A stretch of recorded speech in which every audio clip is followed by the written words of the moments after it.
আমরা স্পষ্টভাবেই জানিয়েছি যে যে দুইজন উপদেষ্টার কথা তারা বলেছেন তারা গণ অভ্যুত্থানের প্রতিনিধি হিসাবে তারা এই সরকারের প্রতিনিধিত্ব করছে।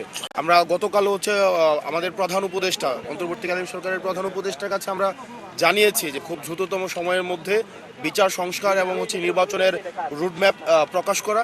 এই সার্বিক বিষয়গুলোতে আসলে জনগণের যে মতামত রয়েছে বা জনগণের যে প্রত্যাশা রয়েছে, জন আকাঙ্ক্ষা, সেগুলো জানার জন্যই আমরা এটা শুরু করেছি। আমরা চট্টগ্রাম দক্ষিণের মধ্য দিয়ে শুরু করেছি।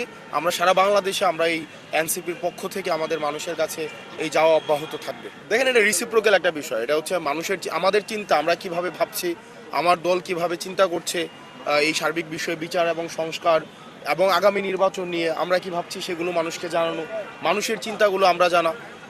যেটার মিথস্ক্রিয়ায় আমরা একটা জনগণের ভাবনাগুলোকেই তো আমরা কর্মসূচির মধ্য দিয়ে একটা রাজনৈতিক দল প্রকাশ করে আমরা কর্মসূচির মধ্য দিয়ে আমরা প্রকাশ করব, সেটির জন্য এখানে আসে। আমরা স্পষ্টভাবেই জানিয়েছি যে যে দুইজন উপদেষ্টার কথা তারা বলেছেন তারা গণ অভ্যুত্থানের প্রতিনিধি হিসাবে তারা এই সরকারের প্রতিনিধিত্ব করছে।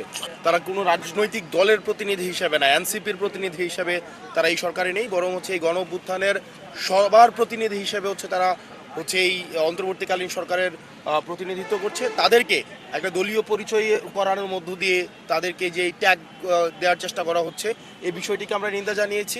একই সাথে আমরা এই বিষয়টি বলেছি যে যে ছাত্র দুইজন উপদেষ্টা রয়েছে তারা গণ অভ্যুত্থানের তারাও প্রতিনিধি হিসেবে সেখানে রয়েছে। সুতরাং এই বিষয়টিকে প্রাধান্য দিয়ে তাদের যেন সম্মানহানি না হয় এবং প্রতিনিয়ত যেভাবে তাদেরকে এনসিপির সাথে অ্যালাইন করা হচ্ছে, আমরা সেই বিষয়টির নিন্দা জানাই।